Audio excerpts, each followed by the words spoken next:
Gamwe aha mashomero mu district ya Kanungu agutushikiremo tushangira bamwe abana bashomera hansi y'emiti kandi aha mashomero gashangire gombekereje abazire tubarukwe basa kushashura sente zo kutungura umutindo gw'ebyobwegese.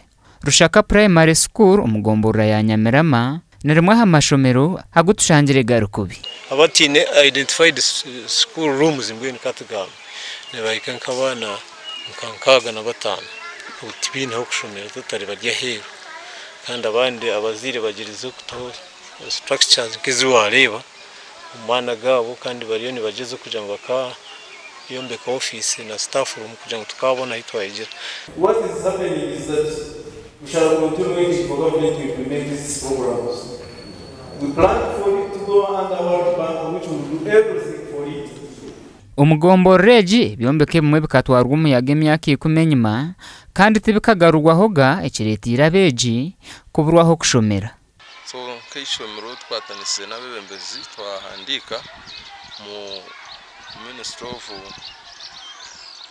mu office ya Prime Minister kira in charge of the Ronka kino responsibility twarabwina kwisana hati ahabwemberezi ubureberezi bwa Kinkizi Diocese President Mpabuhwezi okubangiragamwe ha mashomero ga government okubombekere byombeko hamwe no kubahe bikoziso.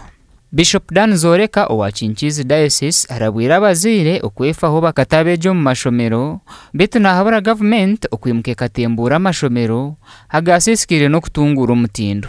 Konkani yenda kushaba government abantu binene beyongera, there is population growth ikiri kumanyisa twinene tuzara abana itekwa kutaho uburyo kureba ngo abana aba twabaho bwegese ahubwo kuba twatashomeseza abana bihanga ihanganirije kugira kizibu ica abantu bashitami batine mirimo kandi batashomire.